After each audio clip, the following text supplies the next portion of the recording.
بسم اللہ الرحمن الرحیم۔ تمام شرکائے عمرہ احباب کو السلام علیکم ورحمۃ اللہ وبرکاتہ۔ ایک تفصیلی سبق آپ سماعت فرما چکے ہیں احرام کے حوالے سے،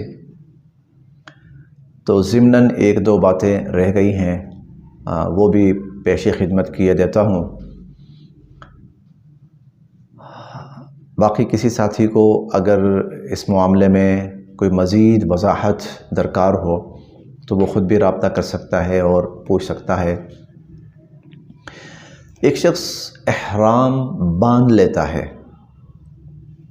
تو اب حکم یہ ہے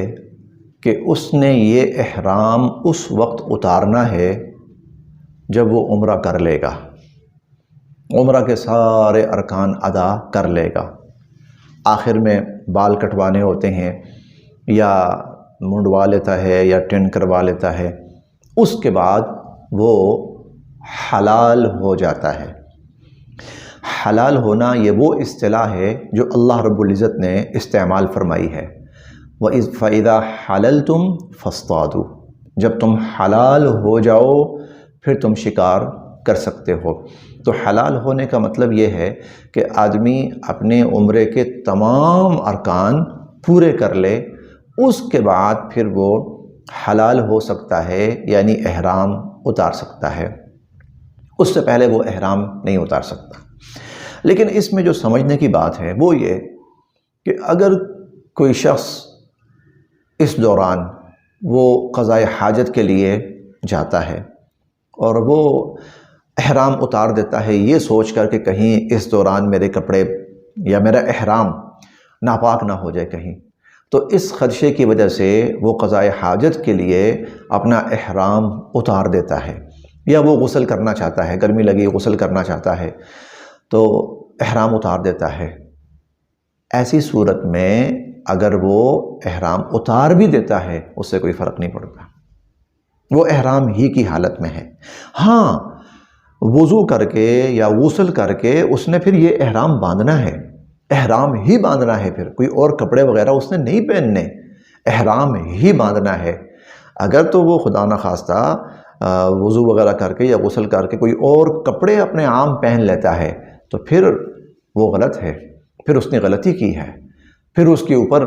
جو دوسرے شرعی احکام ہیں وہ لاگو ہو سکتے ہیں۔ لیکن اگر صرف وضو کرنے کے لیے یا غسل کرنے کے لیے وہ احرام اتارتا ہے وقتی طور پر اور پھر وہی احرام پہن لیتا ہے، کوئی حرج نہیں۔ اسی طرح بسا اوقات اس طرح بھی ہوتا ہے کہ احرام ناپاک ہو گیا ہے یا خراب ہو گیا ہے یا کہیں پھٹ گیا ہے احرام، کوئی ایسی صورت پیش آئی اور ابھی آدمی کا عمرہ پورا نہیں ہوا، تو وہ اس کو جو پھٹ گیا ہے یا گندا ہو گیا ہے یا ناپاک ہو گیا ہے اس کو اتار کر وہ دوسرا احرام باندھ لیتا ہے، تب بھی کوئی حرج نہیں، تب بھی کوئی حرج نہیں۔ اس طرح کیا جا سکتا ہے، اس طرح اس کے احرام یا اس کے عمرے پر کوئی فرق نہیں پڑتا، وہ حالت احرام ہی کے اندر ہے، اس پر کوئی دم وغیرہ لازم نہیں آتا۔ حالت احرام میں کنگھی سے پرہیز ہی کیا جائے تو بہتر ہے۔ کنگھی جو کی جاتی ہے نا، کنگھی تو حالت احرام میں،